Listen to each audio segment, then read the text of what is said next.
A difficult game Saturday, difficult journey home, I'd imagine, after a result that you felt was a little bit not right.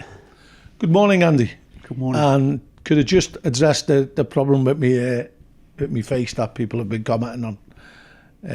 It's actinic keratosis, so the doctor gives you a load of cream, you keep putting it on for 4 weeks, and the idea is that it burns them off.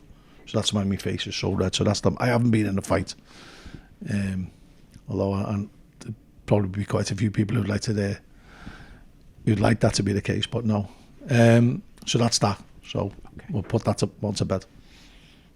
Right. So about Saturday, yeah, disappointed. Very, very well, raging, a lot of emotions. Disappointed, sad, hurt, angry. A lot of adjectives there.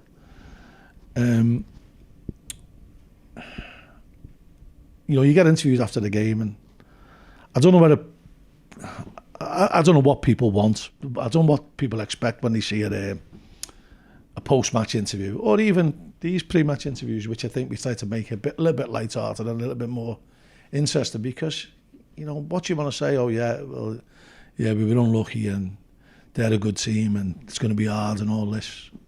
I think people want a little bit more than that and deserve a little bit more than that. I've studied the game back because I'm very big on self-reflection.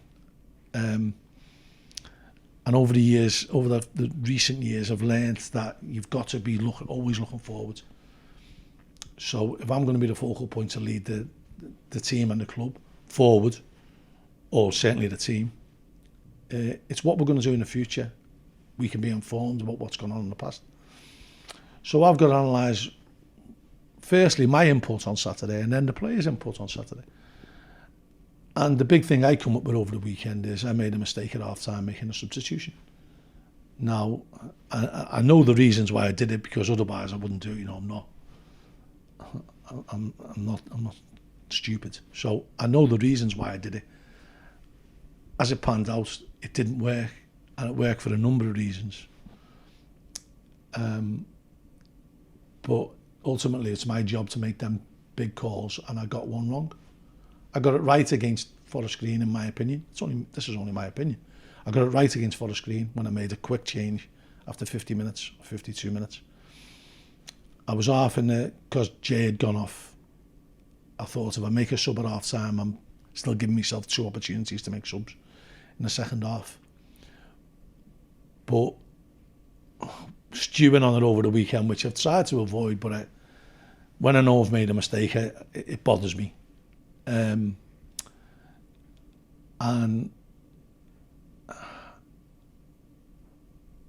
it's, I know why I've done it, and I also know how it's cost us.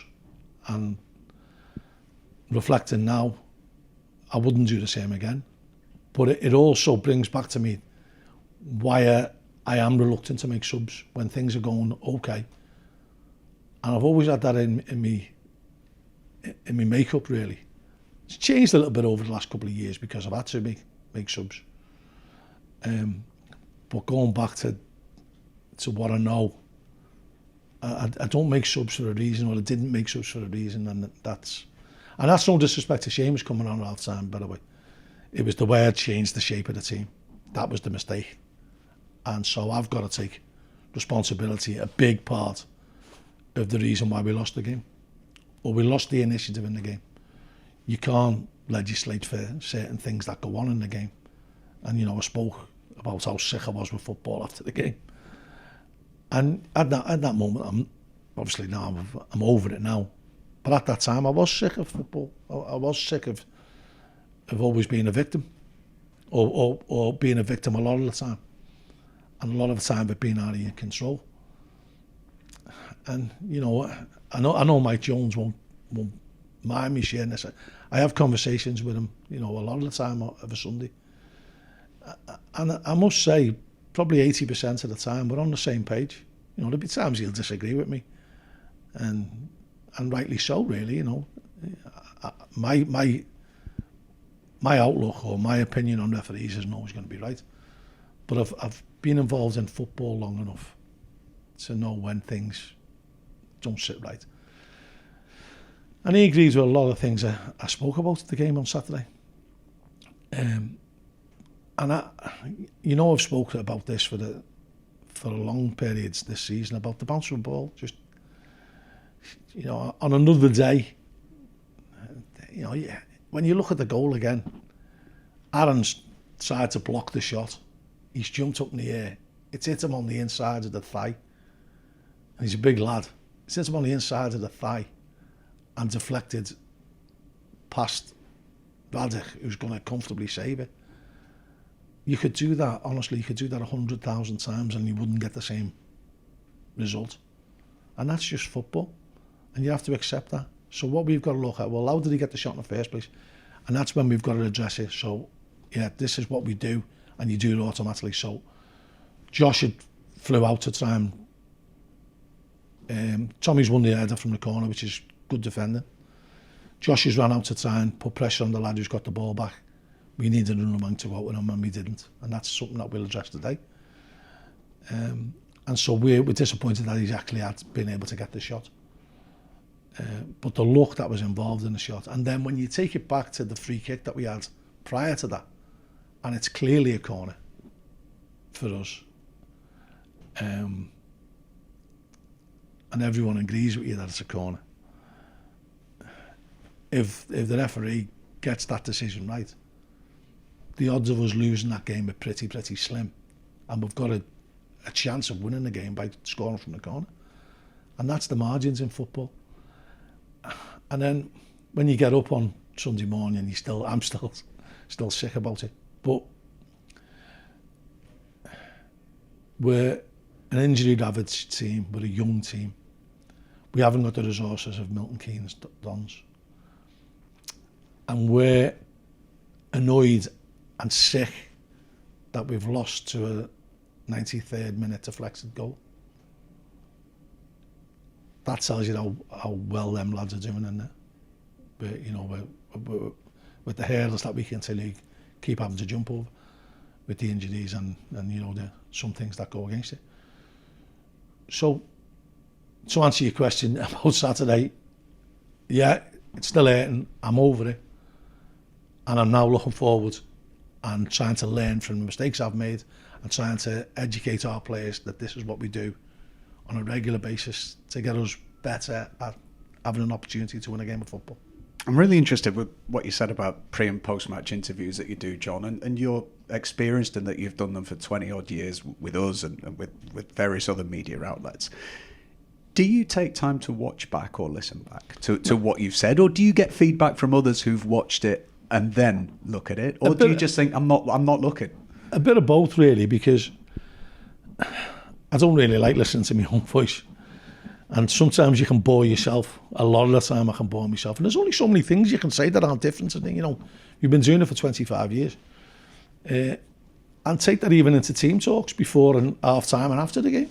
You're always looking to ways to reinvent yourself. When you've done enough 1,200 games, you're running out of them ones. And so, yeah, sometimes people say to me, I've seen your interview, and I think, was it that bad, or was it that good, or was it what they perceived? And you can't get into other people's minds. And don't forget, we won't get the media coverage that the Premier League get, or we won't get the viewers. But even if there was 5,000 viewers on this, their perceptions are all going to be different. So you can't please them all. So there's no point trying to please them all. What you've got to be is true to yourself. Now, it might be boring for people to watch this. I don't know why they watch it. If it's boring for them, just turn off. I can't turn off. I can't do that. You know what I mean? I'd like them to leave it on if that's okay. Yeah, but what I'm saying is, I can't turn it off. So you know what? This is still, that's something that we should do for the fans, and it's an important part of my job. But it can get boring for me as it can get boring for them, saying the same things over and over again. Getting asked about injuries. And, what kind of defence do you put up? It's not my fault that players are getting injured. It's nobody's fault. You could say, well, you can prepare better, you can prehab better, you can rehab better. Honestly, like, injuries are an occupational hazard if you're a professional footballer. If you're a professional football manager, the consequence of injuries are an occupational hazard. So if you're not prepared to deal with it, don't do the job. Now, that's the fact. Can you keep repeating that every time someone asks you about injuries? You know, and this has been going on for 2 years.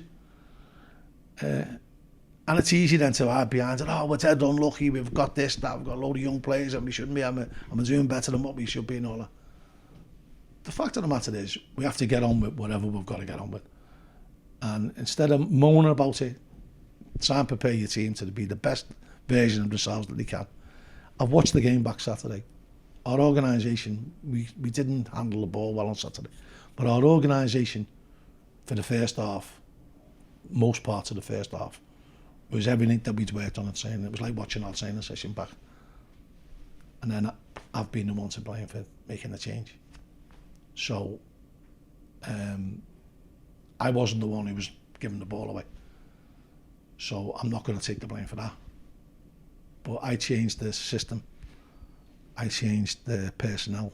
So I've got to be the one who has stopped what was working in the first half for big periods. I've got to be the one who carries the can for that. And I'm old enough, I think I'm wise enough, certainly ugly enough, to be able to take that on the chin. We always ask about injuries because fans always want to know how long their favourite players are going to be missing for. I know you're not a physio or a doctor to know exactly how long, but you've got some long-term problems right now, haven't you? Just the ones that you picked up at the weekend, have you any information? We didn't see Joe Pritchard at all. J. Rich Bagaloo goes off. Have you news on those two? Joe's going to be out for a couple of weeks. Hopefully not as long as what he has been, but he's hurt his hamstring again.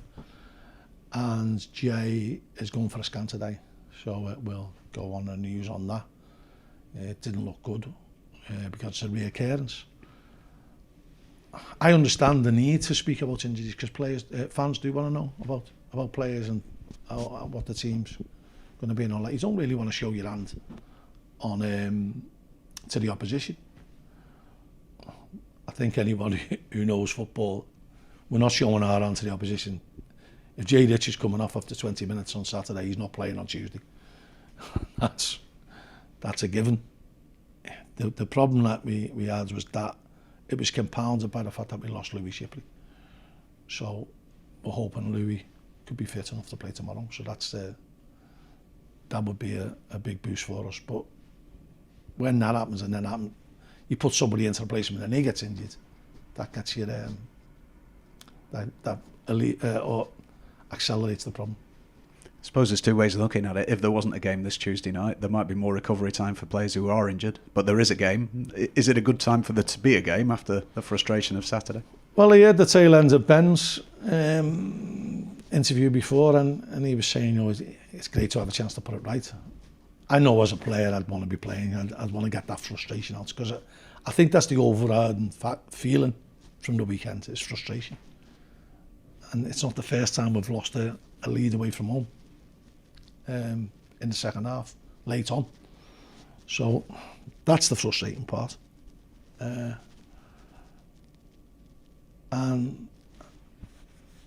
I love games, so that's the thing that gets my juices flowing. But I understand that sometimes it can be a blessing if we don't play. But we don't create the fixture list. We have to just go with whatever we get and make the very best of what we've got. We'll be trying to do that tomorrow. Be a heck of a result for yourselves on the league table if you do get a win this Tuesday night, wouldn't it? It would be, and we don't want to be in danger of becoming an early men, because that seems to be the tail of our season at the moment. We've got to park that.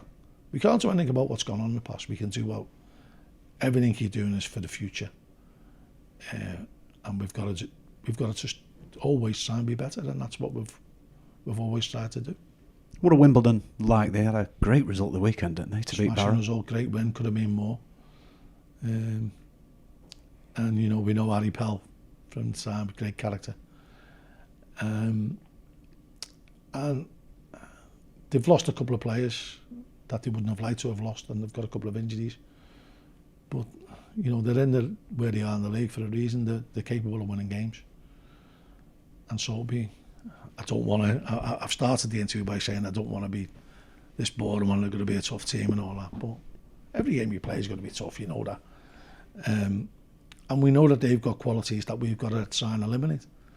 What we've got to try and do is give them more problems ourselves. At home, we've got to take the game to them. And I'd like us to do that tomorrow. That's the plan anyway.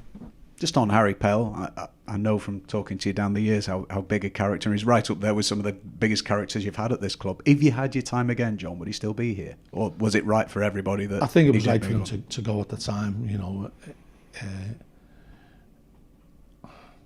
There's a lot to your life outside football as well.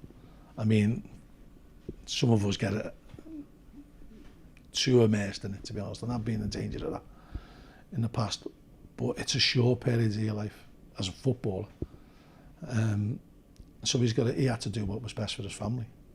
And so it worked out for everybody that, you know, what he did, well, and moving. But I've never known someone to be here for such a short period of time to have such a big impact. And me and John, we speak to him quite regularly, me and John doing in the car going to work.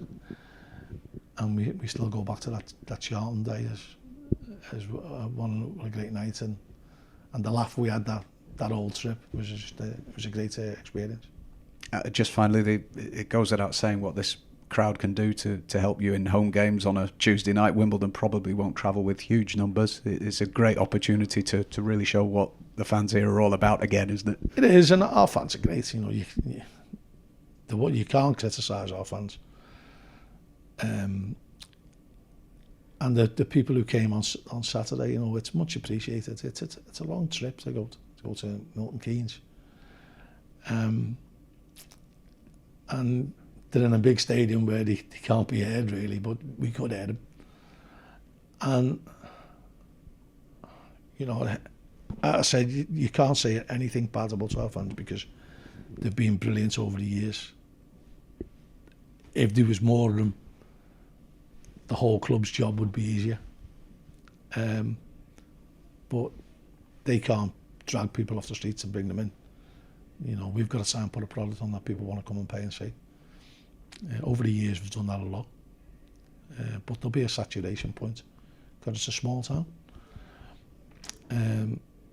But when they get that Clayton end rocking, it's still one of the best feelings.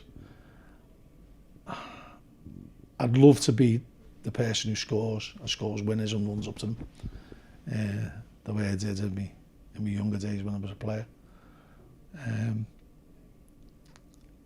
And I think when you've got fans who are so heavily invested in the team and the players, and they can speak to the players on a regular basis, and they can speak to the manager and the owner. You know, Andy speaks to a lot of them in the bar afterwards. So it's unique, and that's one of the USPs for this club, and long may that continue.